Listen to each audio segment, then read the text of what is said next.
Hello, friends, and welcome to the 320th episode of Play Along Podcast, a video game book club. In today's episode, we're taking a little break from the book club, taking a little hiatus before jumping into the finale of Immortals of Avium. And in today's episode, we are going to be talking about video game remakes. Especially recently, and especially this year, there are a ton of remakes that have been coming out, and we're going to talk about if those are good or if remakes are a scourge of the earth, as some people on Reddit I've seen have said. Very dramatic. Very dramatic. I'm your host, Jared, and I'm joined by Kai and Ben, as always. Gentlemen, it's so nice seeing your faces 2 days in a row. We're doing a double recording this weekend, and it's just nice, you know? Yes, I definitely feel the same. Wow, somebody tells me that you don't feel the same, but that hurts my feelings. Seeing your face 2 days in a row. No, I'm happy to be here. I thought this was about sequels, but it's about remakes. So, you know, the tie tree says remakes on it. I don't know. I think yesterday you said sequels, and then that stuck in my Did head. I? Yeah, and that's why I named myself 2 Electric Boogaloo. But now we're not talking about sequels, so that doesn't make any sense. No, I was wondering what the I was waiting for you to explain the theming of your name. You definitely today, said sequels yesterday because once again, Ben? He wasn't paying attention. He doesn't listen to you anymore. I'm a neutral party in this. I'm not getting involved. That's crazy. Also, scheduling this an hour earlier than yesterday's episode is crazy work. I mean, Will wanted 9 o'clock. That's why we did 9 yesterday. And then this was just, I guess I could have done 9 again today. I don't know. I had nothing to do today, so there was no reason why I couldn't have been 9. It's fine.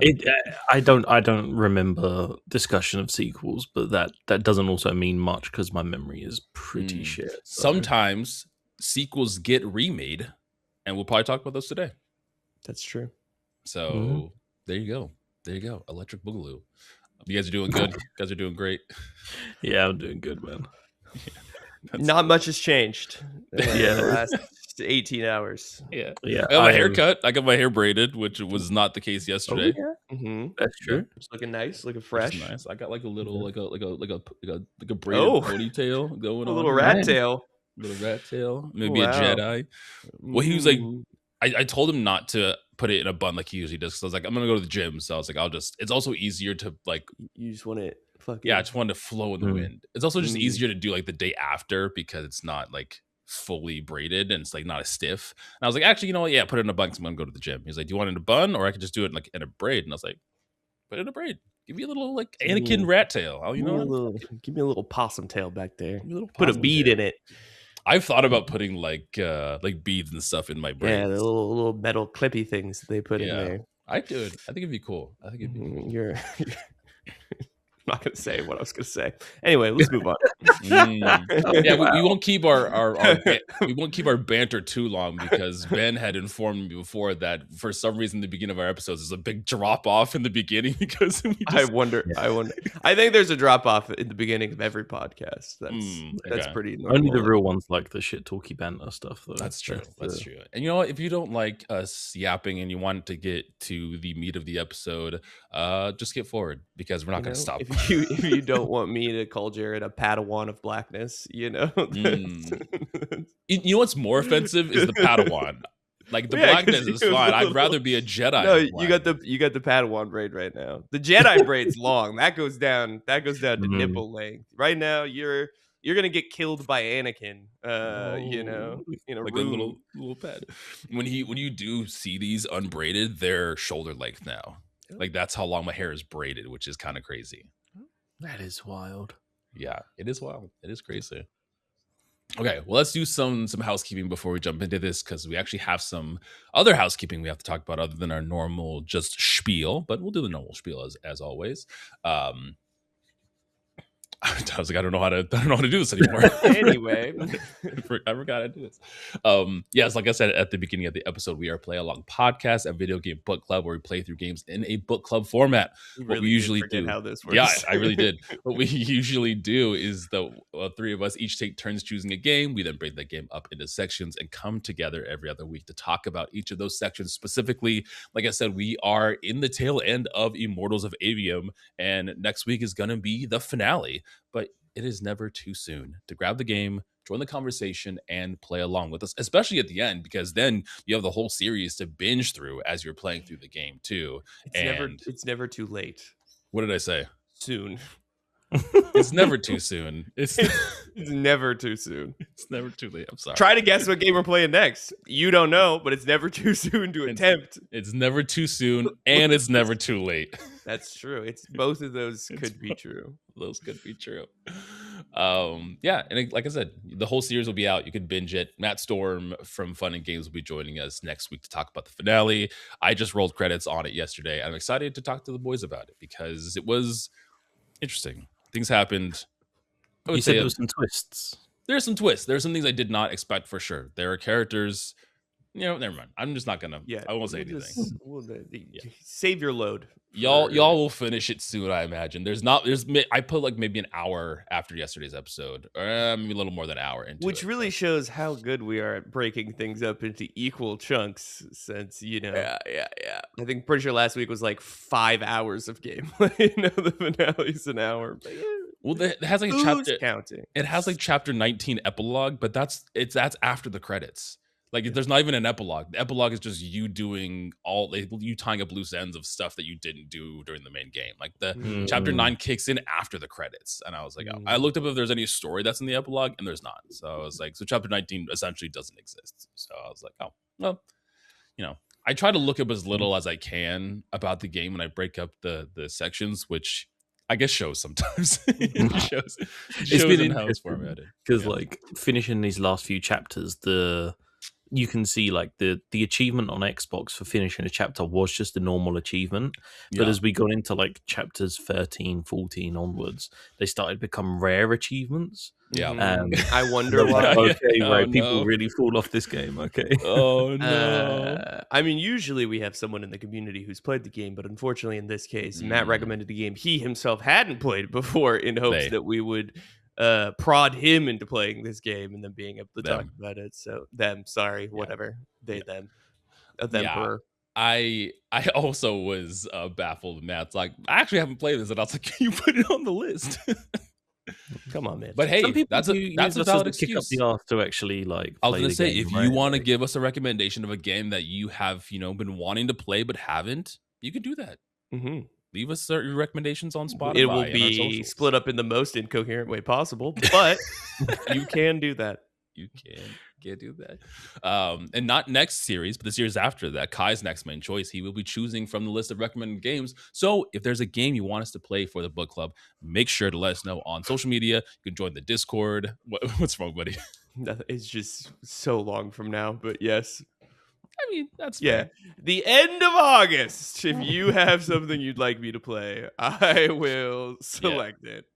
For us, it's a long time. For them, it's not too far away. It's May. So yes, which we'll get into this bit of housekeeping. So yeah, this is going up August 4th, and August is kind of like the end of our check off your bingo cards, end of our bulking that we've done for the podcast. And as the end of beginning end of June comes around, it's getting kind of close to when baby's gonna be born. We didn't have episodes for the last 2 weeks of August, so we are going to be skipping the 18th and the 25th. So we have this episode in the beginning of August. Next week's episode is going to be the finale of Immortals of Avium, and then we're going to take a little 2-break hiatus to kind of get back up from the bulk that we've done, and then we'll be back in September. September 1st will be our next episode. That is really it's just you needing 2 weeks to like catch up on sleep and get yourself back into the pattern of what it's like to pod. And that's gonna be interesting. But I think also being sleepless and being a degenerate gamer go hand in hand.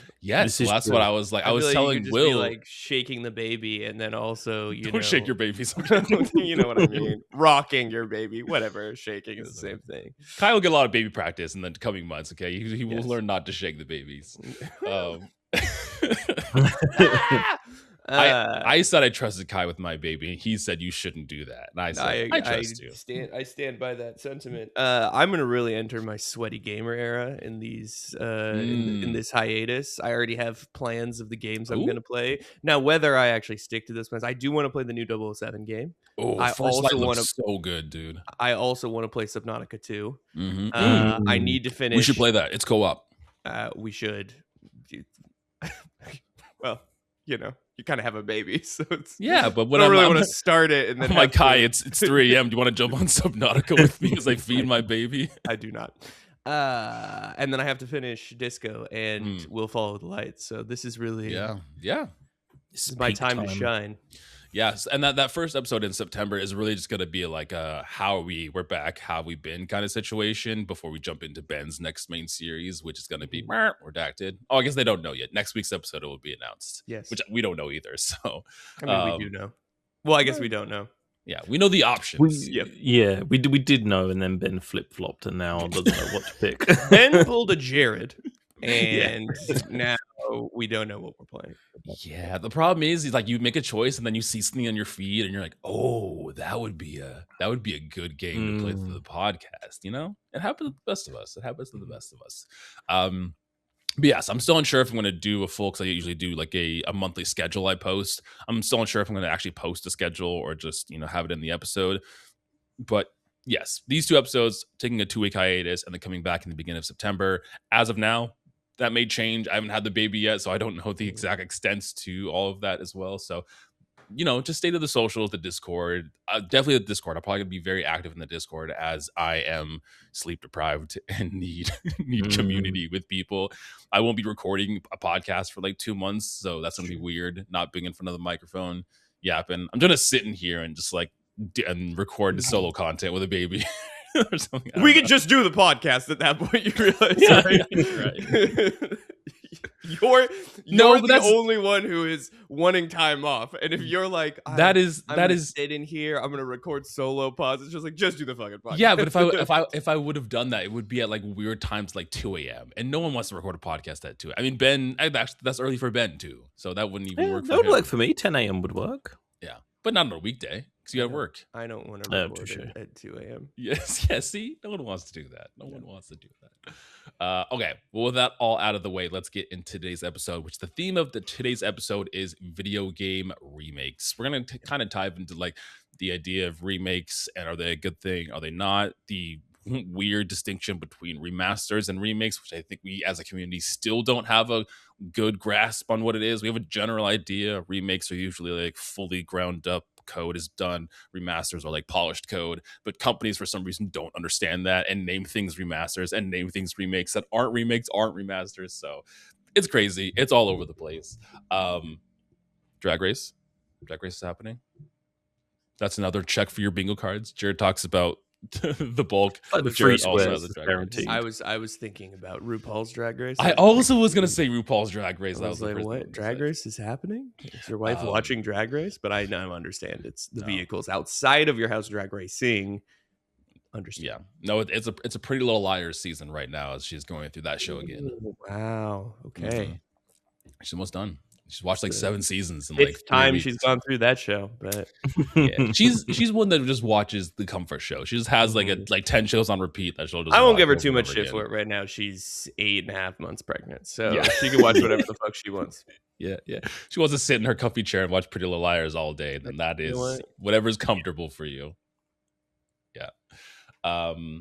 Okay, well, first, I have a question for the two of you. Thank God, because I had no idea how we were going to transition into this. Do you guys have any semblance of an idea of what the very first video game remake is? I'll let you know. I'll give you kind of like a window. Think like 70s or 80s when it comes to like games around that time. The game that was remade, or that's when it came out? That's when it came out. Oh shit! Probably like Pac-Man, some arcade game. I mean, it has to be if it's the 70s, and then it was probably remade for like SNES or. Hold on, the remake came out in the 80s. Let me look up the actual game. Okay, well, the remake came out in the 80s. Then that's only that was like when the NES came out, right? Like 84, 85. This game came out. Okay, so this game was released in 1976 and it was remade in 1980. Tetris. It was Tetris. Not Tetris. There's like 4 games that came out in 1976. So technically, the video game, Atari's video game Adventure, is a remake of a game called Colossal Cave Adventure, which was a text-based adventure, a text-based game that came out in 1976, developed by Will Crowther. And the Atari game Adventure is technically a remake off of that. The kind of story and everything that takes place, which that's, I mean, obviously we'll talk about some remakes that obviously get visual overhauls as they change, but that's a big one, right? A fully text-based adventure game going to Adventure, which is a obviously very to today's standard rudimentary video game, but isometric, kind of going through mazes and everything. I mean, it also begs the question: is a port a remake? Exactly. That's another out of Because I'm sure there's earlier ports of things to different systems that they did that required some level of reworking. Well, I mean, you talked about like arcade games, right? And especially during this time where, consoles were kind of taking off, so many arcade games came to console with kind of like bells and whistles that made it more accessible and run better on the new system. So it wasn't obviously like ground up remake, but things were changed from the arcade version to the console version. So again, no one knows what the hell this means. No one knows no one knows any of this either. Okay. Well, it's fascinating because I've never heard about Adventure. No.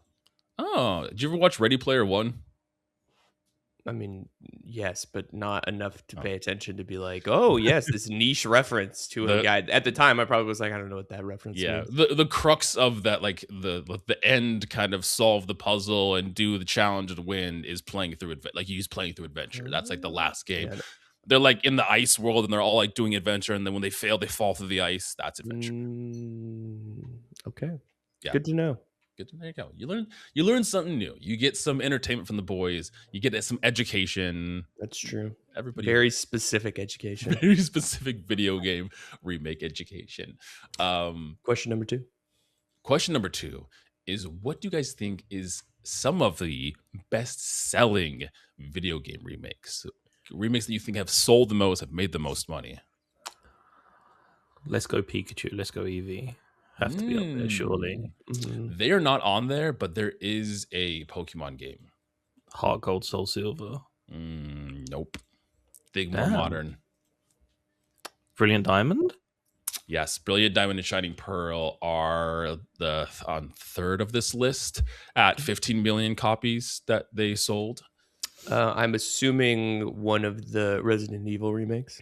Yep, Resident Evil 4 remake is the one of the fastest selling at 12 million. That one's up there as well. Final Fantasy 7 remake is also up there with it's not show it just says millions across platforms. That's not helpful. I'm gonna go with well, it depends on how they Last of Us has been remade or remastered like 80 times at this point. Last of Us is on here. It's on like the bottom of the list. It's not like it's not super high in amount of sales. That was really confusing though, because they remastered it and then they remade it as well.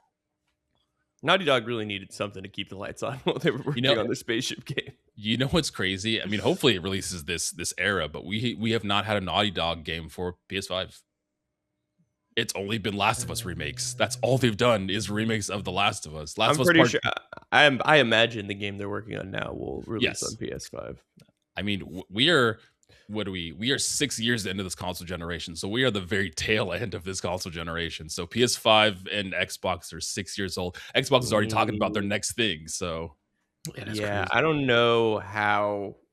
I think this is going to be an exceptionally long, not that this is the topic of this podcast, but this is going to be an exceptionally long generation, just given how expensive it is to build computers right now.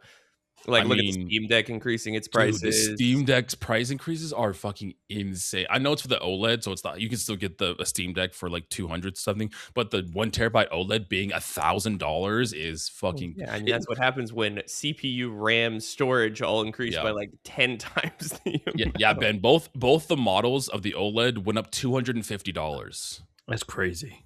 Yeah. So maybe you're right. Maybe we'll have a longer generation this time around, and we won't see the normal like 7 to 8 year console cycle like we usually do. It's just there's no like because people were like, oh, the Steam machine is going to be under $1,000, and I thought that was a fucking joke. No. Time. and there's 0%. There's no if the OLED Steam Decks run like 960, there's no way the Steam machine's at 1,000. It's at least like $1,200-$1,500. At that point, you've gone far outside of the Christmas present, birthday present threshold that a lot of consoles have to exist within to maintain sales. So that's when you're a kid and you're like, this will just be for like my next 4 birthdays and Christmas sale. No, I'm not buying a $3,000 console that's going to be outdated in 7 years. So I've never been. Oh, God. No, I was gonna say I've never been happier that I built a PC like 2 years ago, because that has been the best choice I've made. It's like being in Bitcoin in 2009 was building a PC in like 2021. Yeah, exactly. What were you saying, Ben? I was gonna say, have you got like figures on there of like, is Shadow Colossus on that? Demon Souls, maybe? Demon Souls isn't on here. Tony Hawk's Pro Skater 1 and 2 is on here. The number 1 is Kai had got it with Resident Evil. There's Resident Evil 4, and Resident Evil 2 remake is up at the top with 16 million.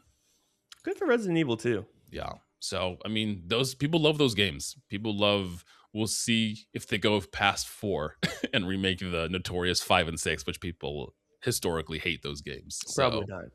Yeah. Generally not a good strategy to remake a game that people don't like, generally. Not often a recipe for success. Yeah. Well, just like the internet, many people on the internet hate remakes. They absolutely dislike video game remakes. Anytime a remake is announced, we see people calling them lazy. We see people calling them a cash grab. And this happens so often. This Reddit page that I'm on is just filled with people just jerking each other off, being like, video game remakes are a terrible thing. And I'm curious. I feel like it's the internet, it's the world, so it's way more nuanced than that. But do you guys think that video game remakes are inherently a bad thing for gaming or a good thing for gaming? I don't know. Oh, God. No, I don't think overall they are, to be perfectly honest with you. I think... Yeah. Oh, God. It sounds like a cop-out to say, but I feel like it depends. It's like a case-by-case thing, right? Like, when they remade, like, RE2 and RE3, like, that felt like it was kind of bringing the PS1 games into, like, a modern era. They did it with Spyro, and they did it with Crash. What else have they redone? They done, like, a Dead Space remake and stuff. Yeah, Dead Space was good. That was a good remake. I think the one kind of caveat for me is, like, as much as I love the franchise, The Last of Us situation where they let's start with The Last of Us Part 2 situation where that like game remastered 2 like 2 years after it came out or something, and then they remastered 1 and then they remade 1.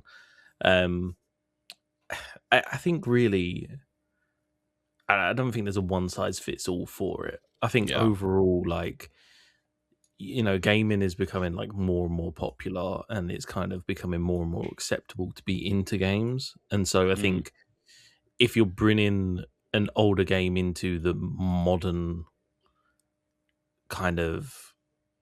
sphere, the one I think is interesting as well is the Final Fantasy remake. So that's an interesting one too, because a lot of times when we get a game remade, it's pretty, at least narrative 1-to-1, where it may look better, but Final Fantasy took it in the direction of like, what would this game look like in a modern sense, where they're now adapting the story to be something different than the original narrative, where they're adding in new things here and there that either fill in the gaps for some narrative things or take the story in a completely different direction, which I know people are also very torn on that. I think it's interesting and kind of breathes new life into that kind of game, especially with people that have already experienced it, being able to almost kind of re-experience it for the first time with like new things. But I know people were very pissed that they changed the events of Final Fantasy VII. Yeah, I think the only, it's like I said, it is a case by case thing. Like sometimes I think it's just like not for you, right? Like I remember I enjoyed it. But I remember when they announced that they were remastering or remaking, I guess, I think it was. See, exactly. No one knows. No one knows what the hell to call these. Tony Hawk's Pro Skater 1 and 2. Yeah. And I was kind of like, oh, okay, fine. Like, it's not for me. Like, I'll play it. But, like, there are some that have been announced, and I'm kind of like, who is this for? Who wants that? Who's that for? Yeah. I mean, you have to look at it as two things. people are pixel perverts and they love that shit. Mm. And if you're willing to spend $2,000, $3,000 on a graphics card, Mm. they're willing to spend $30 for a graphical remaster or graphical remake, right? Yeah. Like the other aspect of this is bringing successful games to new audiences, because Mm-hmm. like we grew up playing Tony Hawk Pro Skater 1 and 2. Yeah, for sure. So we have memories of what that was like, and it does look like dog shit. And there's a Yeah, it whole does. generation of children right now who are a market that instead of, building a game from ground up, you Mm. can just reskin that and be like, look. And then you get two audiences. You get people who are interested in the nostalgia of that, and a new generation of people engaging with the IP. And also you already have like a game that is a successful recipe, right? Like you don't have to figure out what the actual gameplay loop is within it. So I think like, it makes sense why they do it. And it may like, like anything else, there's nuance in why it works or why it Yeah. doesn't work. Or is it a cash grab? I mean, of course it's business. They're all cash grabs. That's the point. Yeah, that always makes me laugh when that comes out. And it's like they do this because they want to make money. I'm But sorry, that's kind of the case. there was a long time, though, I will say, like where video games are such a niche thing, and especially PC gaming is really where Mm. this comes from, where it was like, yes, they're businesses, but they're just a bunch of nerds like me who are Yeah. making things and they make cool stuff. And it's like, well, yeah, but it's not 2002 anymore. Like, Yeah. these are multi-billion-dollar conglomerate companies that have They to all have shareholders they have to yeah, appease to. exactly. And like, I think there's some games that even we would admit that we would be like, yeah, I would buy, like Prince of Persia. If they remade Sands of Time, I would 1000% 100%. buy that game, right? Like It was I love that sad. game. It looked good at the time. I only can imagine how good it would look now. Like, but the argument of Reddit is that those things take resources away from creating new IP.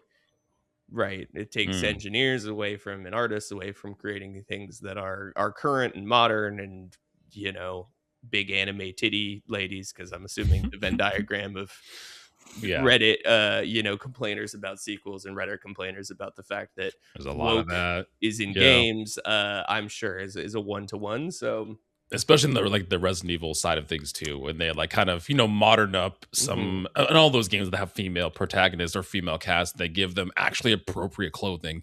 People slam their forehead on the computer like, this isn't accurate to the original. I want my big titties back. Very very important. Yeah, it is interesting that you brought up the kind of resources, right? And like taking away from some studios and everything. This Reddit post that I have up, that's one of their points, is that fully fledged remakes that rebuild the existing game from the ground up. We're talking like full code remake. Says this takes time and resources away from something that can be spent on building a new game. And I would say that that's probably case by case. Maybe that happens, but sometimes there's studios that are large. If we take like Resident Evil or things like that, where they have multiple teams working on things at different times too. Yeah, I mean, those are still resources that could be put on. Like, Sure, it doesn't matter for how sure. big or small the studio is. It's just like, it's a dumb argument because, like, yeah, they could, but you probably wouldn't like the game they made anyway. Like, Yeah. you're, once again, these are people who constantly complain and berate the industry for making the things they make and the way they make, right? So it's like, they're never satisfied. They're never happy. It's The internet's always mad unless it's, whoever your ideological daddy, which is making some insane fucking, Bayonetta like with just tits out 24/7. And it's like, it's this is the only game that I want to play.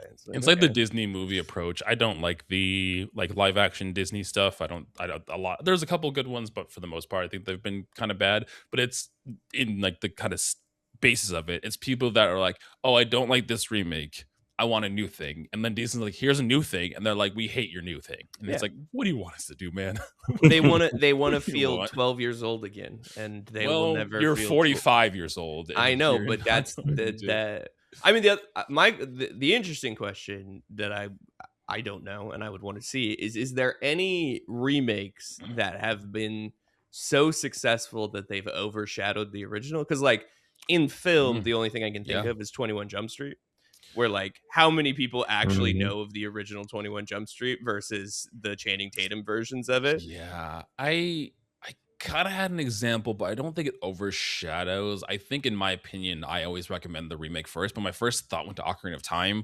But I think the original still holds up, and people still hold up the original. But like even now, I would recommend people play Ocarina of Time 3D. Not that the 64 one doesn't hold up, but 3D just looks better, has quality of life Yeah. stuff. It's I like mean, it's same just a thing better for overall Wind experience. Waker. Yeah, for sure. It's the same thing.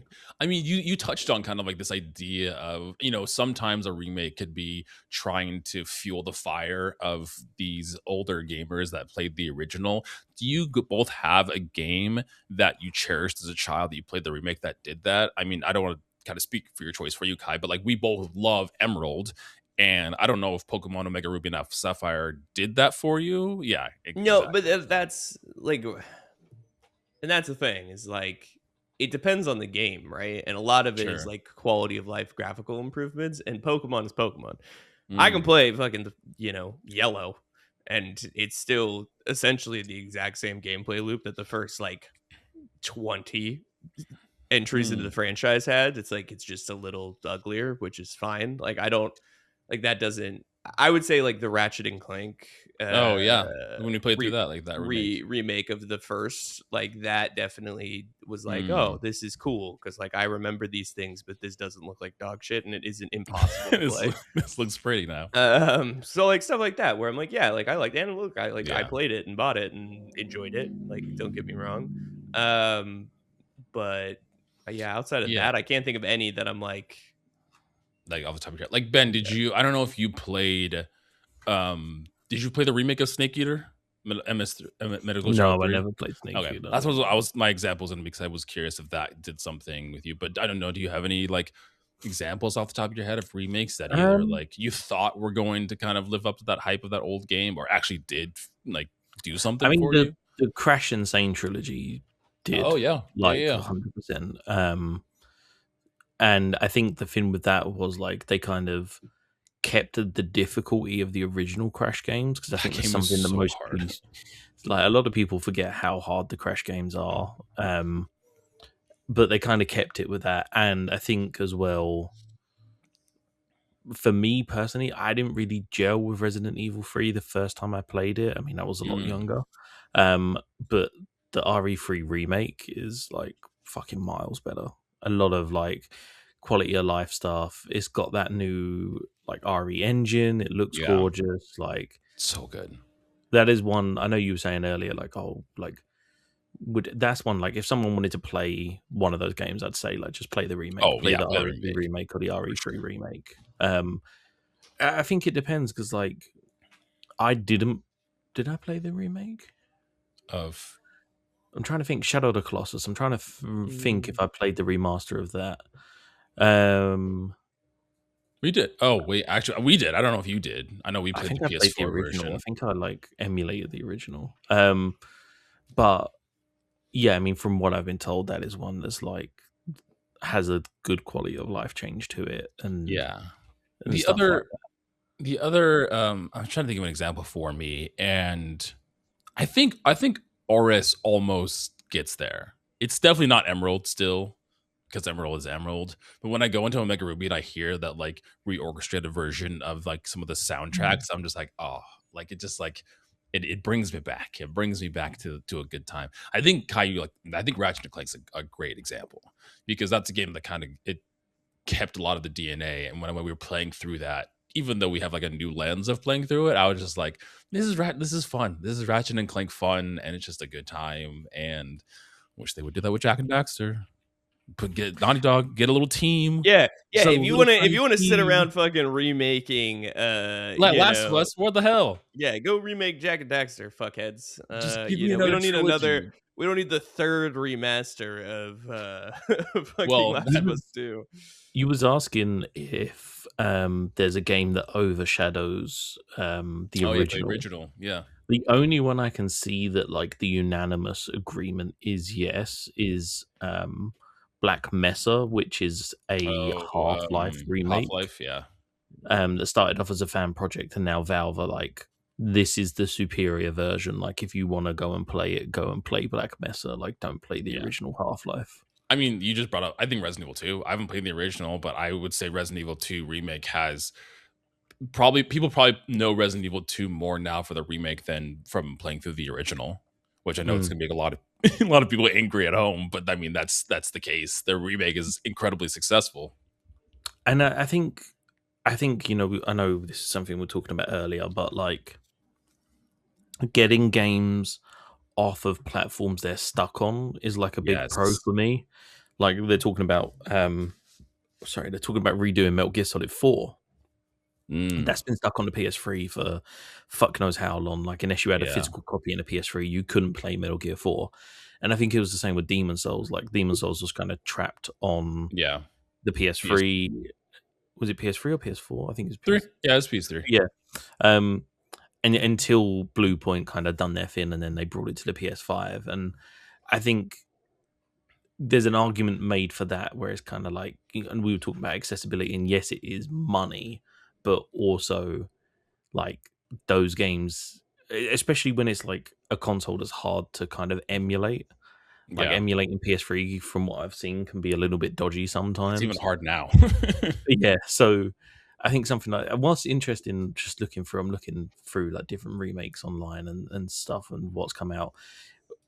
I'm not the Nintendo, like the Zelda guy. I know you guys are bigger on Zelda, but what do you think about like doing the Link's Awakening approach, where they kind of took the Game Boy Color game and made it all chibi? And Yeah, I mean, I think like that works. I mean, the original game already has a very like magical setting to it, especially because the whole game is a dream. It takes place in a dream, so like giving it that like toyetic look kind of still enhances the theme of just like whimsical dream like wonder and everything. And yeah, Okay. I mean, I'm gonna have to. We need someone to play devil's advocate because unfortunately we all agree that remakes are fine and that we should just have them. So I here's think the that's okay. go on. here's the reverse argument for Link's Awakening, right? Which is, it works because they had Breath of the Wild and we knew there was a sequel coming out, and it was like,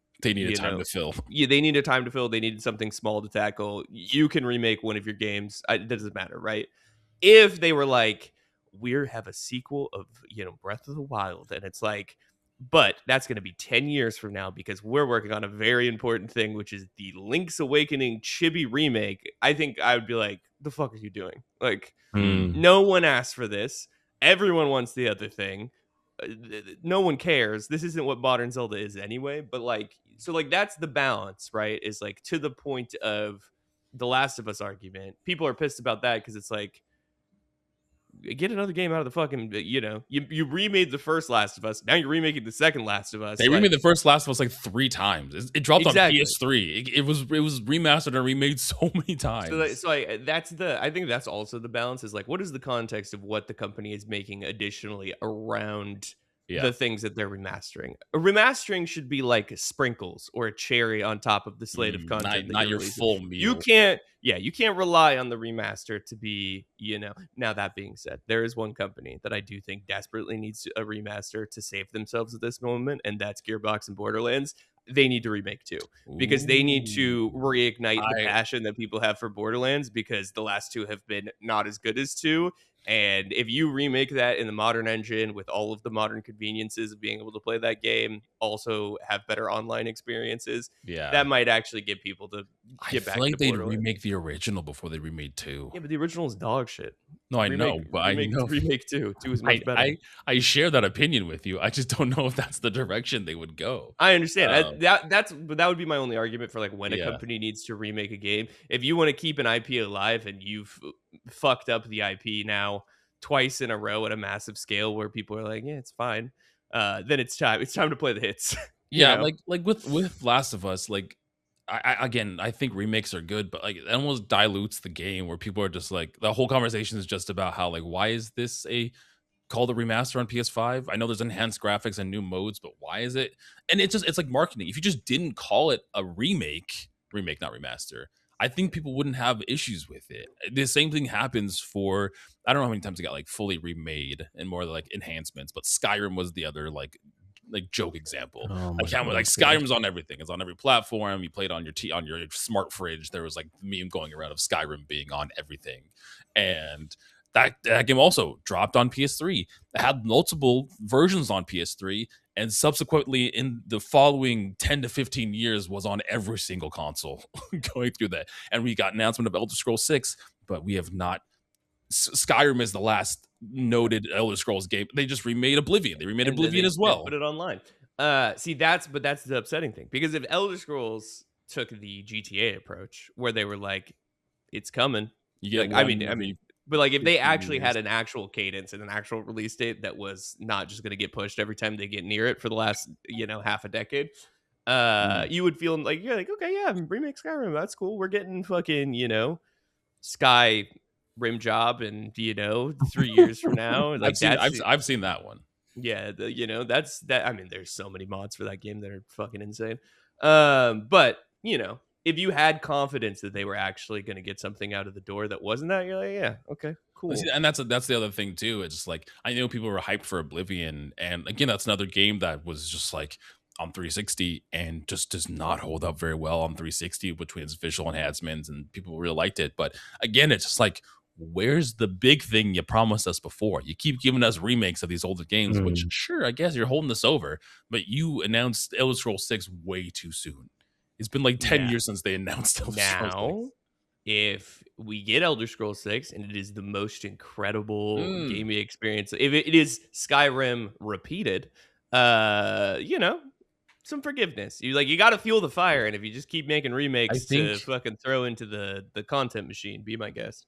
I think another example of how this was done poorly, you brought up GTA, right? We've been waiting for GTA 6 for the past decade or so, longer than that. GTA 5 came out in 2013 on the 360, which still fucking blows my mind.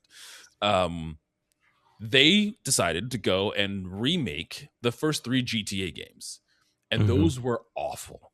They had this very strange art style that didn't hold up very well. The performance was bad, and it had a slew of bugs throughout those games. And it's like, these are that example of, GTA 6 keeps getting pushed. They're like, we can hold them over with some remakes of the classic GTA games. And it was kind of just pushed out and rushed out, and it was a poor job. And now, like, when you talk about those 3 games, for the most part, especially if you Google it, the remakes and the conversation around how bad the remakes were are kind of the top of that conversation now. Like, that's the top of what people talk about in regards to that. They never remade the first and second. They made, what was that bundle? San Andreas, free San Andreas, Vice City, or was it Chinatown? It was San Andreas, Vice City, and GTA 3. Okay, yeah, it was those 3. I know they had the bundle that came with the 3. I just didn't remember what 3 they remade. Yeah, I was like, they never did 1 and 2, because 1 and 2 are the top-down ones. Yeah. Chinatown Wars is also top-down. That was a DS game. I want to play that. That's like, it's like the second highest rated DS game. Grand Theft Auto Chinatown Wars. But yeah, it's just like, and San Andreas is a renowned cult classic, and this just like this remake is like just spit on it, and it was like, nah. This game's terrible now. I mean, that's the opposite example. Everyone played these are like, we'll just play the originals. We're good. We're fine. I'm okay. There's also there is a level of, San Andreas came out at what, 2000? 2002? Yeah, let's find out. It had to be GTA earlier. San Andreas came out in 2004. Following Vice City in 2002. Yeah. So we came out 2004. Banging year for video games, as I continue to remember. Yeah, I don't know, because like there's a level of like, is something, because like for the example of Last of Us, is Last enough a long enough time to remake 2 years later? Probably not. Like that does seem like it's just like to do it for doing its sake.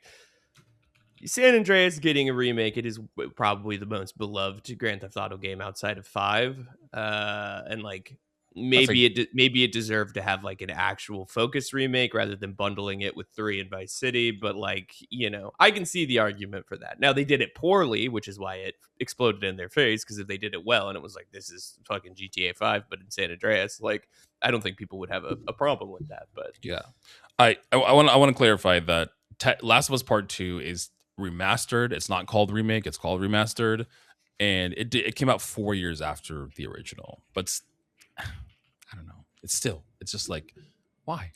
Why? I understand having like PS5. That's the other thing too. If like enhances are one thing. Like I think Nintendo does this relatively well with the Switch too. They had Breath of the Wild and Tears of the Kingdom, and you pay like $10, or if you have like Switch Online, you get it for free, and you get the you get the upgrades for that. You get the upgrades instead of it being a full-fledged like game itself. I get it because look, developing this stuff is hard, but it's even harder when you're launching on a new console and you're in between two console generations, and you have to like try to make sure that it still runs on the previous generation while like optimizing for the PS5 at the time. Yeah. And then like, you only get better at learning how to optimize for those consoles once the actual like architecture has been out long enough. And then you're like, oh, we can do a lot more with this than we were able to during development in the first place, right? So like, yeah, I get that argument where they're like, okay, we've lived with the PS5 now for 4 years. We understand how to optimize for this, how the architecture works, how to get the most out of it. The pros also coming out, so like,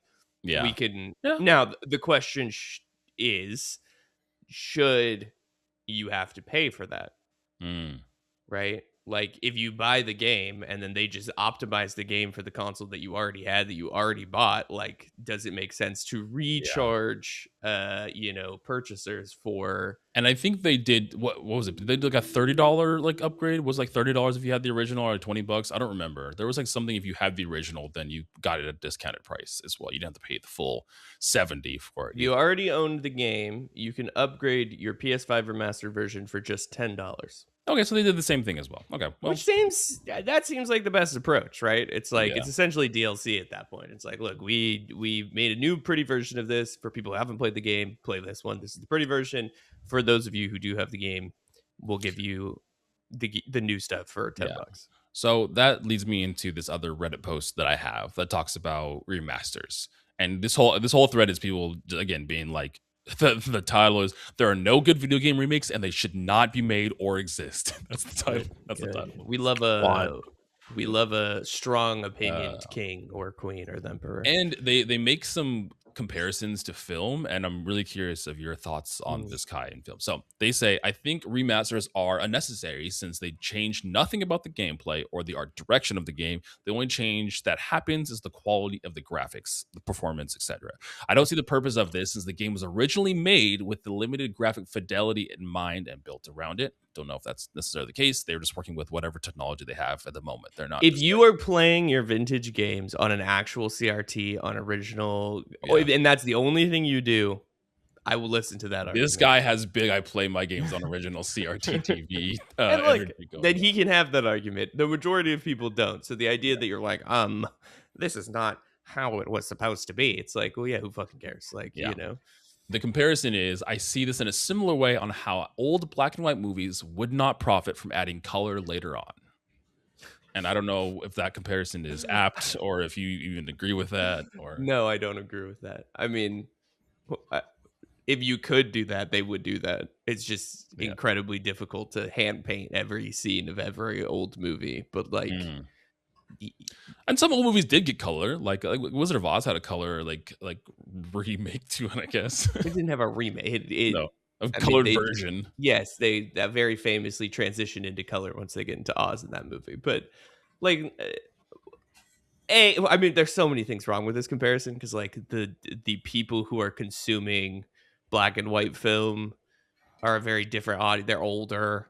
It's a very small community of people. It's not like, there's a large market for like everyone is just waiting with bated breath for the, film noir, new remake with color to come out. Also, it's the opposite. It's way more difficult. Black and white now. Yeah, it's way more difficult to do because it's film. Like all of those they're like actual film reels. Like it's digitized, but like, you're talking about something that exists in an engine that you have complete control over whatever you want to do with it from like a ground up perspective versus something that is like put on celluloid at one point in time and then scanned into a computer. So, and like it's also a dumb argument because there are remasters in film all the time.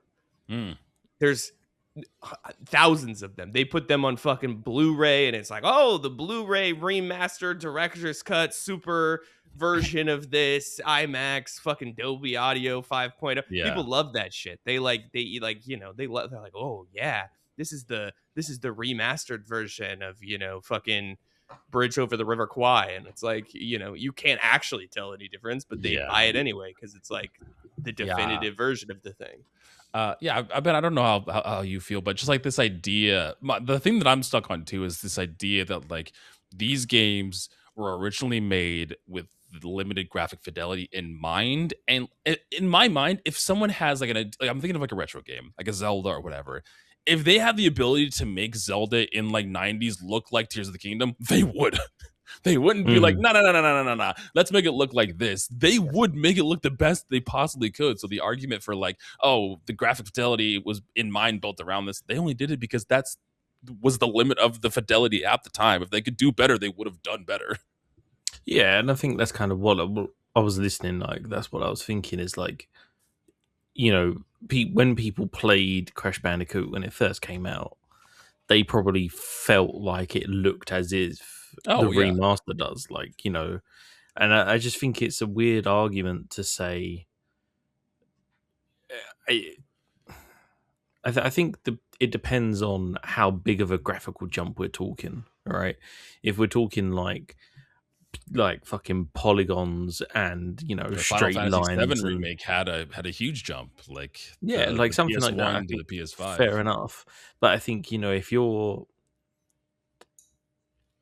I think the argument gets a little bit weaker if you're going from like PS4 to PS5, because I think like realistically then there's not as much kind of that is more of a financial incentive. It becomes less about like preserving a video game and bringing it into a modern world and then new gamers experience it, and becomes more about like, well, now we can do it in like 4K at this frame rate.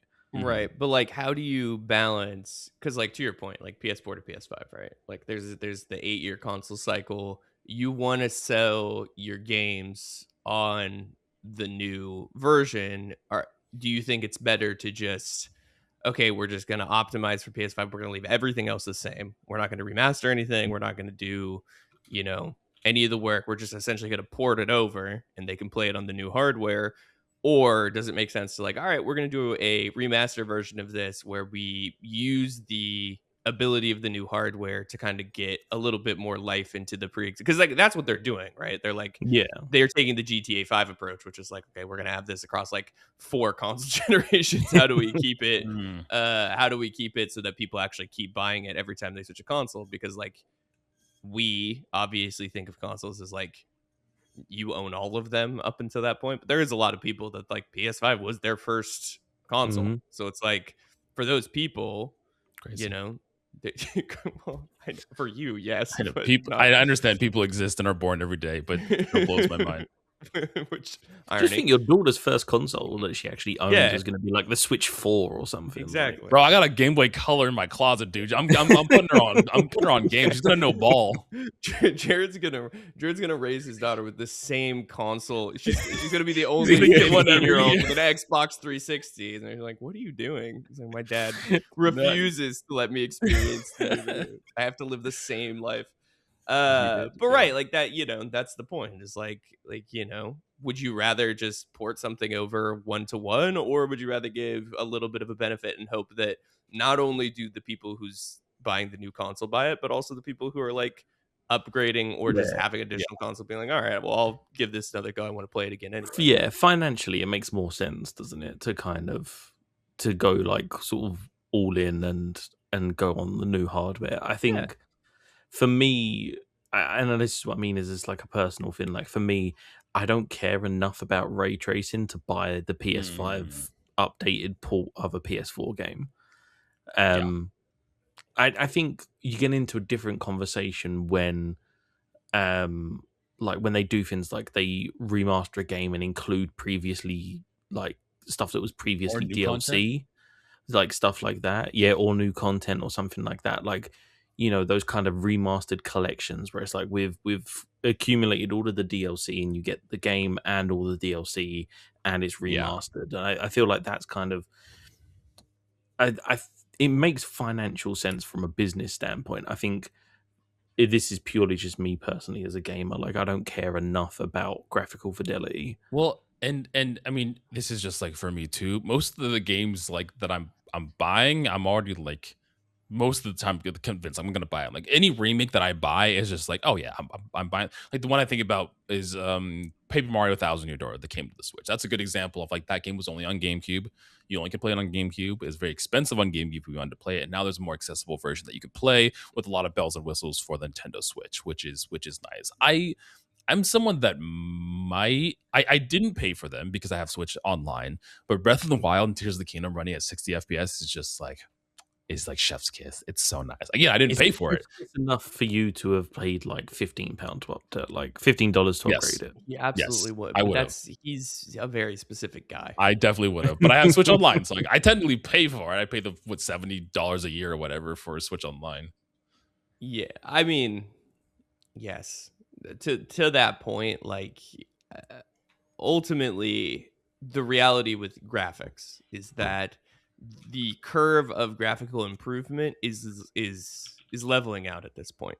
Mm-hmm. Our ability to push more and more and especially now that we're gonna have an entire probably 5 years where no one is gonna upgrade their graphics card in the first place, and it's gonna become prohibitively expensive for anyone to actually use that hardware. Like, we're kind of at the top of the curve. Like, we've had a long time of a lot of improvement, and now we're kind of just where we are because like, that's just the reality. Like, we're the amount of processing you need, what people's hardware is, it's just at a point where, you're going to see smaller and smaller variations, and people love that shit, right? Like, there's entire communities dedicated to like getting the most out of, modding games to get the most out of everything they can. How do I make Cyberpunk the most realistic?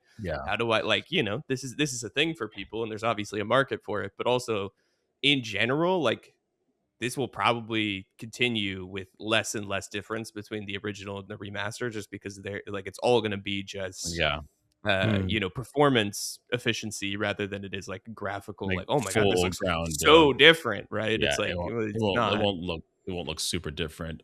The other complaint too is less about the remakes and just like we talked about, like the individual companies and their motivation, but it's the frequency. It's how many we get. And I'm just going to run down through. These are some of the big ones of 2025. I'll run down. So Final Fantasy Tactics, Trials in the Sky, Metal Gear Solid 3, Snake Eater, Dragon Quest 1 and 2 remake, Suikoden 1 and 2 remake, Elder Scrolls 4 Oblivion remake, Tony Hawk Pro Skater 3 and 4 remake, Gears of War 1 remake, Story of Seasons remake, Talos Principle Reawakened, Tales of Xillia. They put Super Mario Galaxy 1 and 2 on here, which they just got ported to Switch. I don't know if they added any difference to them. Is that not technically a remaster?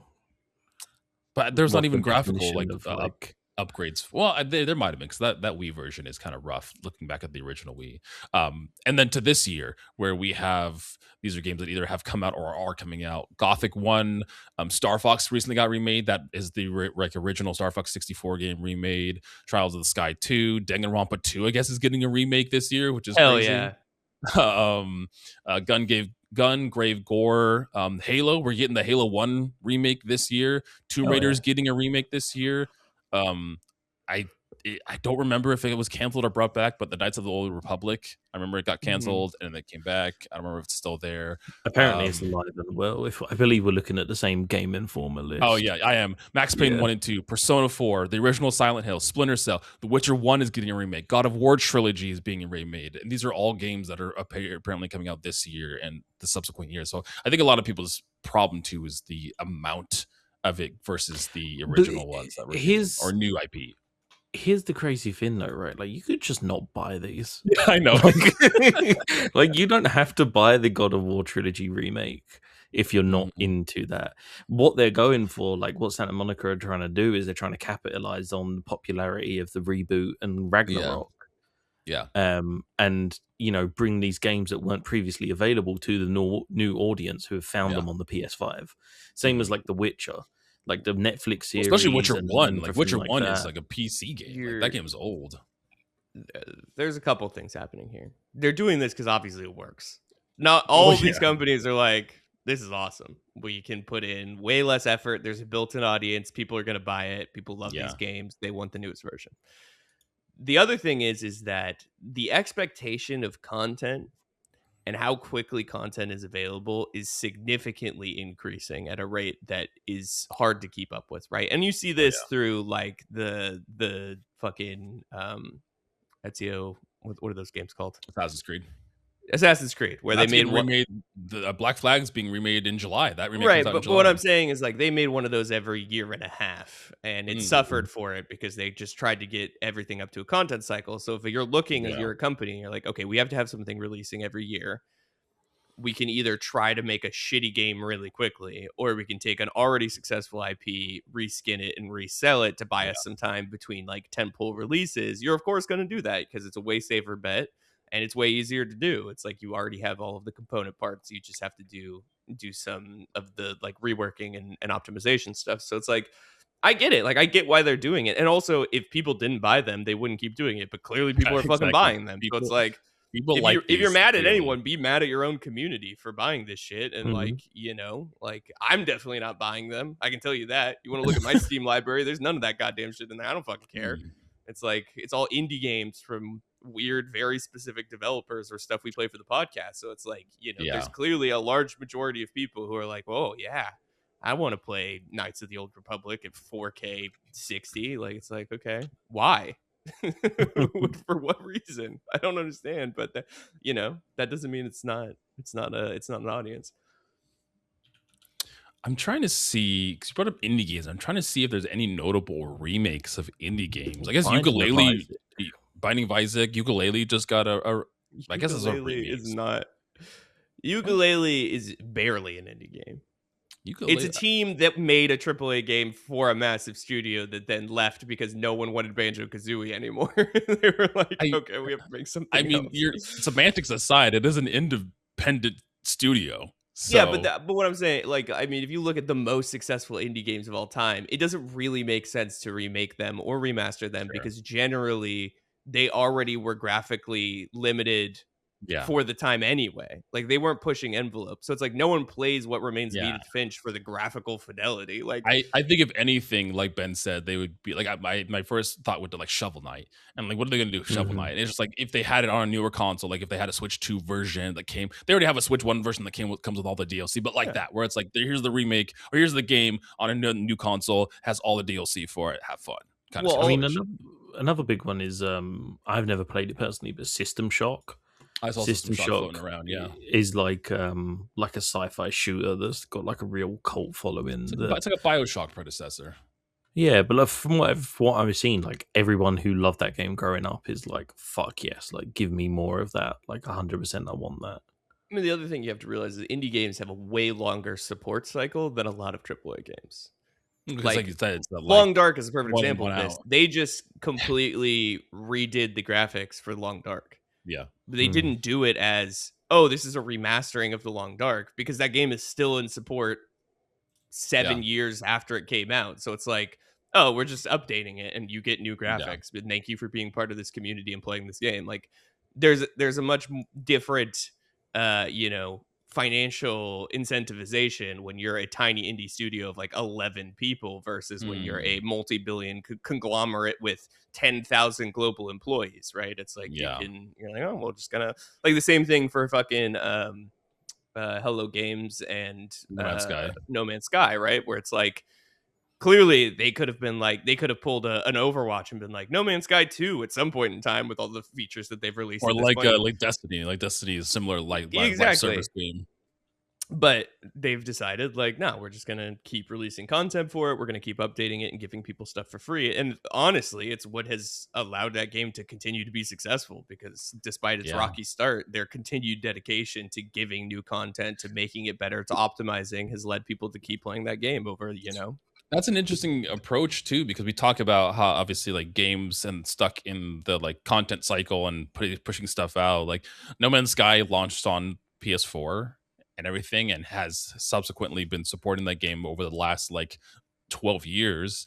And then when the new console generation comes in, they just upgrade the graphics for the new console generation. No Man's Sky is the same, and now it's an upgraded version. It's still No Man's Sky. It's not like What branded in a different box or with a different name on it.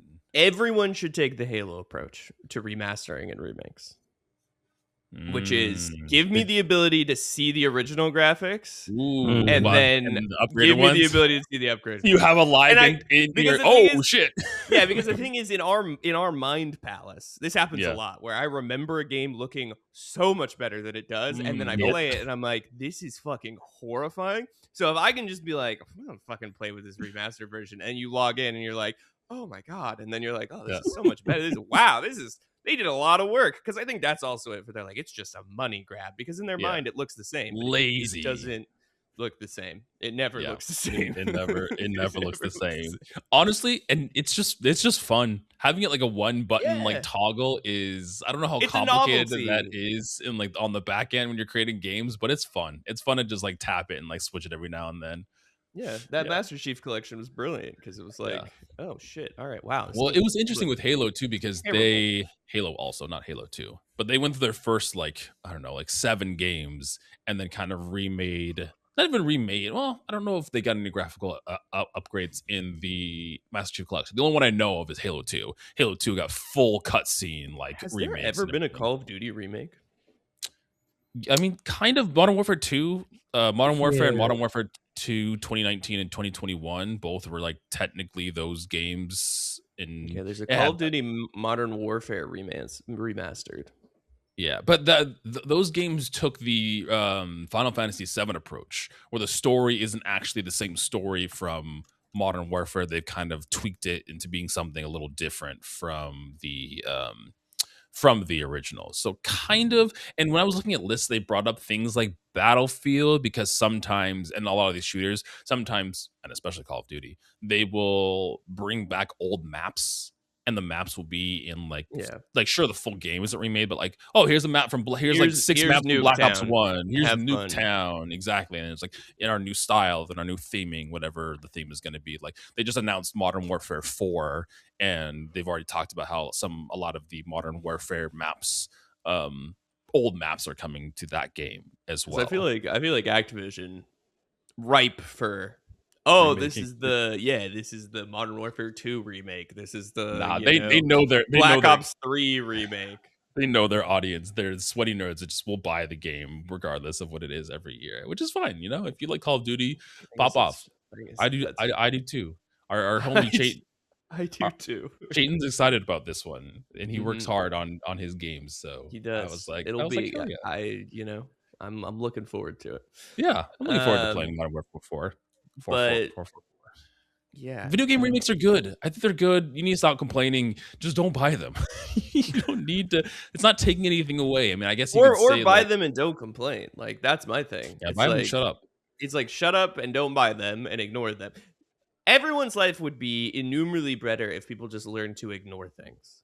Everyone feels like they have to. I know this is hilarious. Hi, we have the internet. We have access to the world in our. Because I'm literally talking into the void at the moment. And it's like, why don't you just keep your goddamn mouth shut? Which is stupid. But I've never been. This is more for us. This is the three of us. Really. I've never been a poster. I don't respond to things. I barely fucking respond to anything in our Discord, let alone things on the internet. True. I can't tell you the last time I commented on a YouTube video. It's just not who I am. It's not in my nature. I'm not a commenter either. I don't get how that works, how you think that's effective. It also scares me because then the only times I have commented on things, people respond and say really mean things to me, and then I get my feelings hurt. My favorite new addition to YouTube is the hype stuff. I can hype things up and feel like I'm using without having to actually. Yeah, I mean it's always their like button's always been there, but I appreciate. Yeah, but hype, you get a little notification, but like you did like 1,000 points of hype and you improved this video. I'm like, I'm doing something.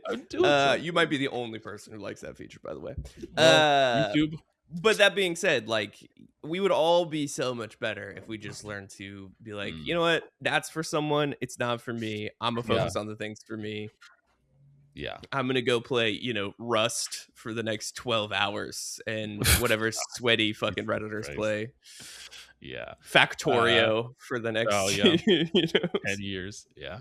Before we get out of here, I want to go around and have us talk about games that we would love remakes of that we would just be ready and we'll go. I'll start off so you guys can have some time to think. I think this wasn't a crossover with Kai, but if they even just did Precursor Legacy, even if you just remade Jak 1 to get like the Ratchet and Clank effect, like do that. I mean, I'm not even asking for a new one. I mean, that'd be nice. I would like a new one. But if Jak and Daxter could be, especially because the ports on the PS3 ports and the ones on PS4 aren't great ports of those games either. But if we can get a Jak and Daxter that just looks chef's kiss. And they did this same with Twilight Princess. There is PC ports of these games that do that thing too. So people are out there doing the Lord's work and doing that. But I would love an official remake of Jak and Daxter. My second one is it might come and might not, but Pokemon Black and White. I'm ready for those games to get the next remake cycle. I don't know if, depending on how they're approaching things, Pokemon Brilliant Diamond and Shining Pearl sold well. It's in this top games, but with the community, it was like not a great game. It was not like a way to do a remake. This one is literally just like polish. It looks better, but they didn't change anything. If anything, they took away features from the improved version of this game and removed the quality of life stuff, which is nice. An insane take. Where's all the platinum stuff, Game Freak? Why didn't you put any of the platinum stuff in BDSP? But yeah, I'll even take Black and White in the styling of Brilliant Diamond and Shining Pearl. I think that art style is fine, but getting Black and White I think would be awesome. One more. Let's see. What do I want? What do I want to be remade? What can I not play that is like not accessible now? Tears of the Kingdom. Give me a Tears of the Kingdom. Let me have more. I mean, honestly, Breath of the Wild. Yeah. Well, I was going to say that the one that I'll take now, which is relevant to 2026, is there's rumors going around that we're getting an Ocarina of Time remake at the end of this year. Like that's the Zelda for this year. Give me a PC only Tears of the Kingdom, not Tears of the Kingdom, fucking Breath of the Wild remake with hyper realistic ray tracing graphics. I want to see you can do that now. I want to see Link's pores. No, but I want it to be official. That's what we need. This isn't about remakes, but my like want was like with whatever Zelda they announced next. Not too much, but like in that initial reveal trailer, like it's unrecognizable as like being Zelda. Like they take an approach like that where it's like hyper realistic, or they do something like that where you're like you wouldn't know it's Zelda until they do the splash screen with the logo at the end or something. You're like, that was a Zelda game, and you have to scrub back and see if you've missed it.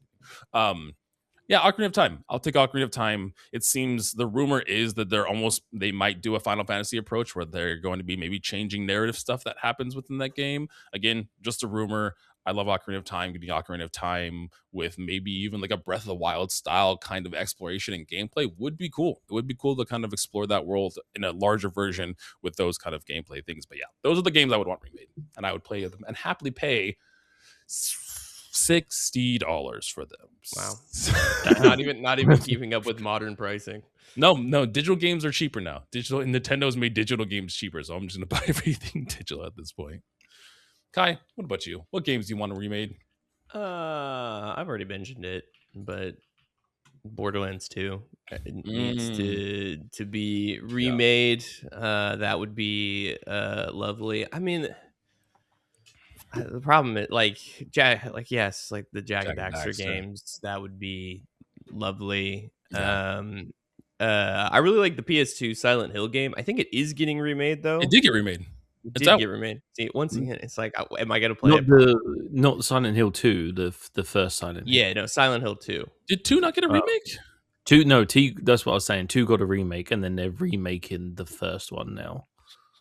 It's hard because the only part of Silent Hill I played was on a demo disc, and I don't remember which. Can you remake just the demo disc? Yeah, remake Ford Racing 2. Remake the PS2 Jam Pack demo disc bundle. That would be great. That'd be very helpful for me. So I could relive my childhood. Jam Pack Winter 2003 remake coming soon. Yeah, I mean, as far as things I would actually buy, like Borderlands 2 would probably be the only actual remake that I'd be like, yes, I need that. That's that, and obviously like a day one, like I would need this. Yeah, now. I'd be like, yeah, absolutely. because the other games have much better mechanics, but it has a much better story. So use that to your advantage. Best of both worlds, Gearbox. Best of both worlds. But yeah, those are the only ones that come to mind, really. Yeah. Benji, what about you? Any games that you're dying to be remade? Yeah, I think when I was thinking about this, it's a bit of a strange one, but like Saints Row 2. I love Saints Row 2. I played Saints Row 2 for the first time, like maybe last year, and really fucking loved the story. Like, I think the story of that game is brilliant, and the gameplay is amazing. I find another one. Sleeping Dogs. I was just like, yes, remake Sleeping Dogs or a sequel. I'll take a sequel. We'll take a sequel. Yeah. Sleeping Dogs or Saints Row 2. They were the two that kind of came to mind straight away. And then, I mean, this is solely for me, but like Tenchu, there was a game on PlayStation 1 called Tenchu Self Assassins where you played as a ninja, and you had like it was like set levels, and you had one goal per level. It would be like assassinate this person or make it to this area, but it was like PS1 tank controls. It looked really shit. Like they kind of did a modernish one on the 360 called Tenchu Z, that was like quite good. But yeah, remake the original Tenchu. I saw somebody in a Reddit post too talking about like controls and stuff, and how they were like defending like tank controls and how remakes should keep original controls for like those old games. And I'm like, are you crazy? Are you dumb? And again, it was the remake of not the remake. It was the argument of just like, this is how it was intended to be made. I'm like, no, they're just working with limited technology. That's not why they didn't want it to run like shit. That wasn't the intention. That's not what they wanted it to be like. Joke's on you. They did. Maybe they did. Maybe it adds to it. I'm just looking through to see if there's anything else. Oh, Final Fantasy 9. Fantasy 9 remake would be fucking. Well, there's been rumors in the last couple of years of that kind of coming out and being the next one, but I think Square is very Final Fantasy 7 pilled right now. What was the other one that I had in my brain? Oh fuck! Oh, the original Mirror's Edge. Oh, that's a good shout. I love Mirror's Edge remake. I never played the sequel. Of that game. Catalyst is fine, but it's not got the same kind of. I think they rebooted it recently as well. Mirror's Edge. Did they? I swear there was a reboot. Kai, I can't get Sleeping Dogs remake out of my head now. I have that game on Steam, and I think I'm just gonna play it because I love Sleeping Dogs. That game is such a great game. You need a pork bun. Oh, I do need a pork bun in my hand. I mean, the worst. You know what killed Sleeping Dogs? That dumbass company that made Sleeping Dogs decided that they were going to do a massive online game. They did Triad Wars, and it was an absolute fucking failure. And then they went bankrupt. Greed. They got greedy. There was supposed to be a sequel. Sleeping Dogs was supposed to have a sequel. Yeah, but then they fucked up, and they were like, "No, we need to do GTA Online before GTA Online was a thing." And then, what about like an old school Most Wanted remake? Ooh, like the original Xbox version or like the original version. I loved that game. Bully would be a good remake. Bully, because I tried playing the original Bully, and that game real hard to play. I might get shit, but that game sucks. I had a bad time. It is bad. It is Rockstar's worst game by a mile. Yeah. And maybe I would have my mind changed if I could play a better visually performance game. But I played Bully, and I was like, guys, this game is not good. I would take a remake of the original Red Dead. Ooh. Like Red Dead 2? Like, yeah. In an updated Red Dead 2 style. That would be fun. Are you ready for another world of that after you finished Did you finish Red Dead 2? Yeah, you did finish Red Dead 2. You didn't. I got like 90% there. Bro, that's my biggest problem is I get burnt out. So it's like I'll get really into it, and then I'll be like, well, our break, you can add that to the list of games you probably won't play. I uninstalled it. I'm not gonna play it. And that's a commitment install too. That one's like 100+ gigs to install. Have they remade the Arkham games? They have like ports of them. They have like modern console ports of them, but the thing is, it would, for me solely, it would only be Arkham Asylum. Dude, like that's the only one I finished is Arkham Asylum. I like the open world, but there was something about the like containment and the closeness of Asylum that was really good. Ooh, do you know what I want? I want a new version of the original Paper Mario. Like have the Paper Mario look like Thousand Year Door. I love Paper Mario. I love Paper Mario. When the 1,000 Year Door remake came out, I was like, I know you're so enthused. This is a game that you don't like because you don't like Fallout, but Fallout New Vegas remake would be nice. I love New I was Vegas. thinking That's actually the only Fallout game you like. Yeah, I was like, I've come around to 4. I haven't finished 4, but I have come around to 4. It could be because I was watching the show while I was playing 4, but I was like in a Fallout mood, and it was just everything was hitting. Everything was like hitting right. Everything was hitting right. People were talking about Chrono Trigger. Chrono Trigger needs a remake. No, it doesn't. It should die. It should never be. I'm saying it here. If Chrono Trigger gets a remake, we're playing through it. We are not. Yeah, you can. I will not. I'm not going back through that. I think that would break the podcast if we did that. Dragon Age, the Dragon Age Origins needs a remake because the actual story of Dragon Age 1, like everything with the Fade and everything like that, it's like Immortals of Avium but good story wise, and I feel like that game needs a remake. I looked up this is a GameSpot article, maybe it's older, it's gamer.com, and I'm looking up like games that need a remake, and a lot of these games on this list have been remade. I don't know how old this article is. Kingdom Hearts. Oh, that'd be a good remake. Original, full ground up 2002 remaster of Kingdom Hearts. That would piss off the whole community because they've been waiting for Kingdom Hearts 4 for so long. And if they're like, Kingdom Hearts 4 is coming. Do it, Square. Do it, pussy. Ruin your whole community. They'd be excited and pissed all at the same time. What else would be cool is I know a lot of people really like Just Cause, but like the prototype games, if they remade one of the prototype games, I'd be really fucking happy. No, not all these games that I want remade. Oh, someone put on here GoldenEye, 007 GoldenEye. Didn't they remake that recently? The remake was terrible. Just play the new. Play the new 007 game. Also, GoldenEye's not a great game.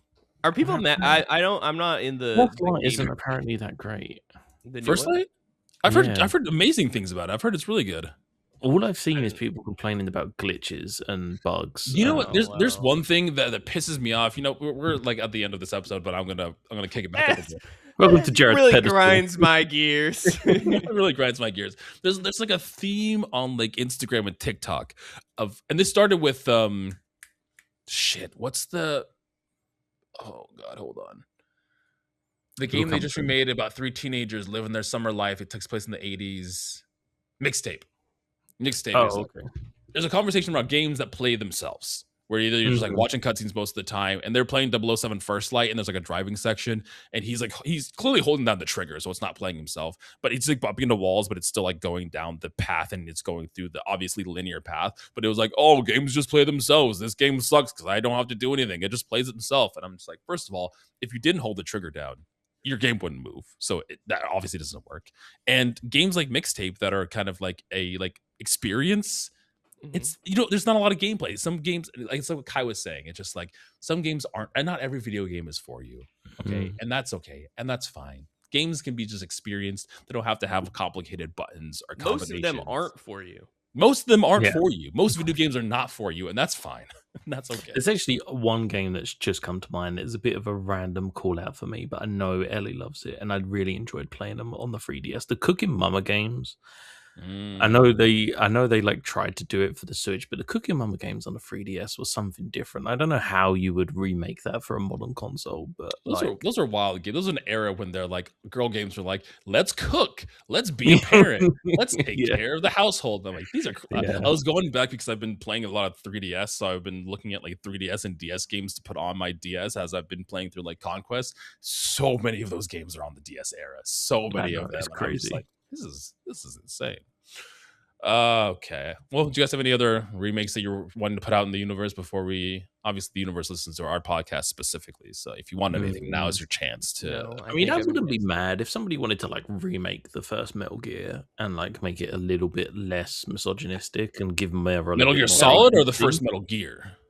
Actually, do you know both?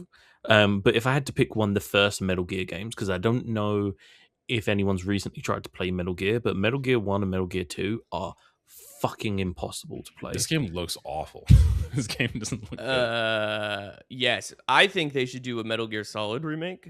But they should. Did they?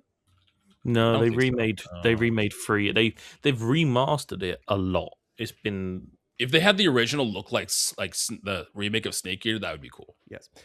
They should remake it, but they should do more misogyny.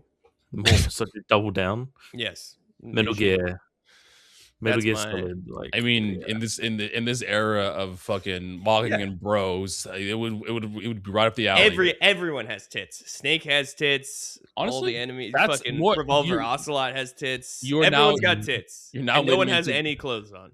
You've lost me a little bit. I was like, you're now leading to more inclusive. If everyone has tits, that's more inclusive. Andrew Tate voices Vulcan Raven. There's or not something. exactly. Clavicular is the voice of fucking. This remake is slowly Snake. falling into the fire. Mm-hmm. This remake is slowly gonna. I think it's good. I think we need to, like when you make a kid smoke a pack of cigarettes when they you catch them smoking to prove how bad it is and they feel terrible. Child with this man, please, for the love of God. No, what the fuck? That's crazy. That's the thing. I want Metal Gear Solid with some misandry instead. Let's have some misandry in Metal Gear Solid and let's flip it up. We'll flip it on its head. We need to give these fuckheads everything they want. Too many tits, all misogyny, no substance, and then they're gonna be like, "Oh, I feel ill playing this," and it's gonna be like, "Women are trash," and that's gonna be, and then they'll be like, "I was wrong." That's not gonna happen. No, you're right. I've seen these people. This is amazing.